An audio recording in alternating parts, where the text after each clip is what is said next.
Hello দর্শক, আসসালামু আলাইকুম। আজকে শেয়ার করব সকাল সকাল। দেখো, ঘুমের থেকে উঠছি, উঠার পরে ভাবছি একটু দুধ চা করবো। ফ্রিজ খুলে দেখি দুধ শেষ, তো আর কি করার।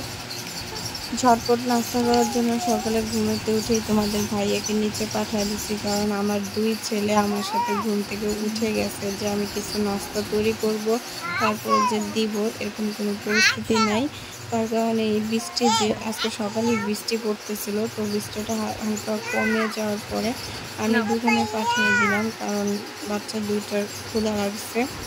মজা তো পাঠিয়ে দিলাম এখানে দুধ চা আর বনরুটি। আর বিশেষ করে আমার বাচ্চারা দুধ চা খুবই পছন্দ করে বনরুটি দিয়ে, এই কারণেই মূলত দুধ চা আর বনরুটি আনা। তো এই দেখো আমি দেওয়ার পর আমার বাচ্চারা খুবই খুশি, তারা বনরুটি নিয়ে দেখতেছে এবং তাদেরকে আমি চা দিয়ে দিয়েছি, খাওয়াই দিতেছি। তো তারাও দুধ চা আর বনরুটি পেয়ে খুবই খুশি, কারণ তাদের পছন্দের খাবারের তালিকায় তো একটি তালিকা, মানে একটি খাবার পরে দুধ চা পাউরুটি দিয়ে খাইতে খুবই পছন্দ করে। তারপরে তো দ্বিতীয় নাম্বার পছন্দের ছিল আম।